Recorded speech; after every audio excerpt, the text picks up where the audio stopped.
আসসালামু আলাইকুম। আজকে মার্চ ফর গাজা এসে অনেক আনন্দ পাচ্ছি, আর বিশেষ করে আজকে আইসা যে গ্যাদারিং হয়েছে, মানে এত ভয়াবহ অবস্থা হয়েছে, এটা কেউ বুঝতে পারবে না, যে না আসছে কেউ বুঝতে পারবে না। মেট্রো রেলে আমরা 12 নম্বর থেকে উঠছি, পুরো মেট্রো রেল স্টেশন ভরা এবং টিকিট নাই, খুবই ভয়াবহ। আমাদের র্যাপিড কার্ড ছিল দেখা আমরা আসতে পারি, আর ভিতরে মেট্রোর অবস্থা খুবই খারাপ। আজকে কি অবস্থা যে হয়েছে, মানুষ চিল্লে চিল্লে অনেক লোক অসুস্থ হয়ে পড়ছে।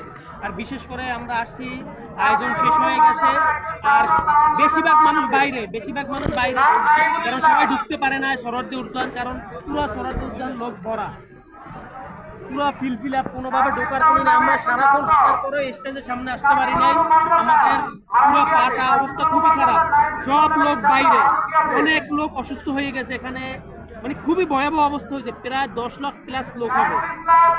আর সবাই দোয়া করবেন, সবাই ফিলিস্তিনের জন্য দোয়া করছে, আপনারা সবাই দোয়া করবেন আল্লাহ খুব দ্রুত মসজিদুল আকসা মুসলমানের হাতে তুলে দিক এবং ফিলিস্তিন স্বাধীন হোক, এবং ইসরায়েলকে আল্লাহ যদি হেদায়েত দিক, নাইলে ধ্বংস করে দিক।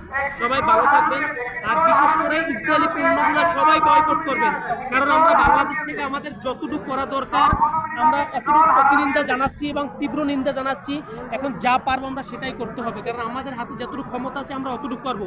বিশেষ করে ইসরায়েলের প্রোডাক্টগুলো আমরা একেবারে বয়কট করবো। এটার বিপক্ষে যেগুলো আছে বাংলাদেশি পণ্য, প্রতিটা আপনি গুগলে সার্চ দিয়ে দেখবেন, ইসরায়েলের প্রোডাক্টের বিপক্ষে প্রতিটা প্রোডাক্ট বাংলাদেশের আছে এবং ভালো আছে।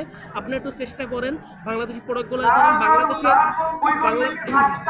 বাংলাদেশের অর্থনীতিটা ভালো করেন, বাংলাদেশের সাপোর্ট দেন, ইনশাআল্লাহ ইসলামেরই বিজয় হবে। সবাই ভালো থাকবেন। আসসালামু আলাইকুম।